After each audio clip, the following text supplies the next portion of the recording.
JLEN delivered a period of resilient growth in spite of a backdrop of economic turmoil and regulatory and political challenges.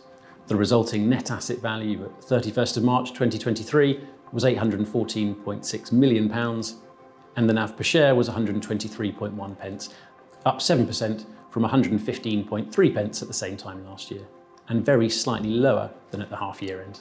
The main drivers of this growth were higher power prices and the effect of elevated inflation on the company's inflation-linked contracts, and a series of successful operational enhancement initiatives that helped to generate additional value and de-risk future cash flows. All this means JLEN has delivered 99% total shareholder return since our launch, which compares favourably with the circa 60% total return from the FTSE All-Share Index over the same 9-year timeframe. This equates to a 7.9% return on an annualised basis.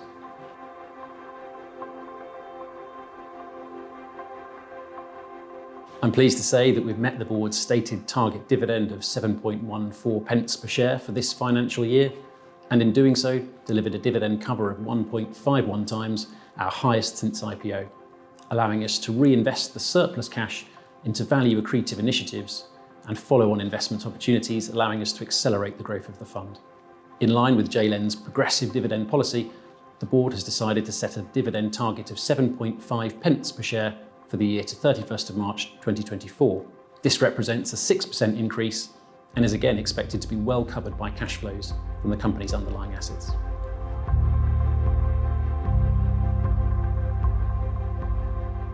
JLEN successfully completed 5 acquisitions during the period, meaning we now have a balanced portfolio of 42 assets across a range of asset classes. Investment activity has focused on higher returning, ready-to-build construction opportunities in battery storage and controlled environments, and an exciting green hydrogen development opportunity in Germany.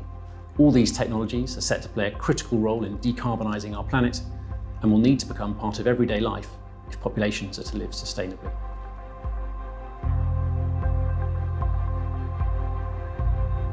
Our portfolio has generated 1.3 terawatt hours of renewable energy, sufficient to provide low carbon power to over 250,000 homes.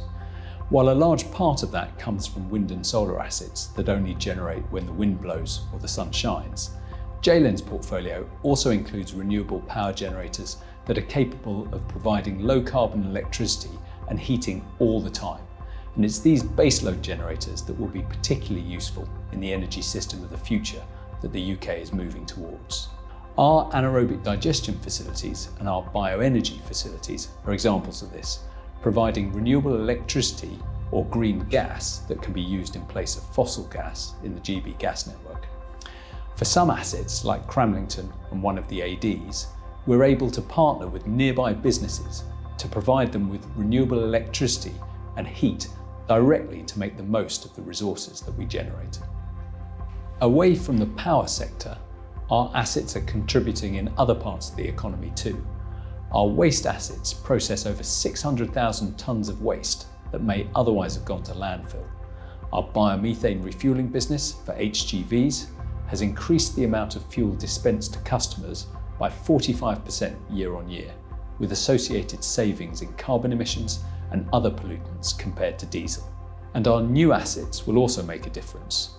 The Rjukan aquaculture facility will grow high quality fish protein without the environmental issues present with use of near coastal pens. Our batteries will support the rollout of more renewables by helping to balance the grid. And we are particularly excited about the prospects for hydrogen as a means of decarbonising otherwise hard to abate sectors like transport and industry, which is why we are pleased to have partnered with a German hydrogen developer to roll out low carbon hydrogen production plants in Germany close to industrial counterparties.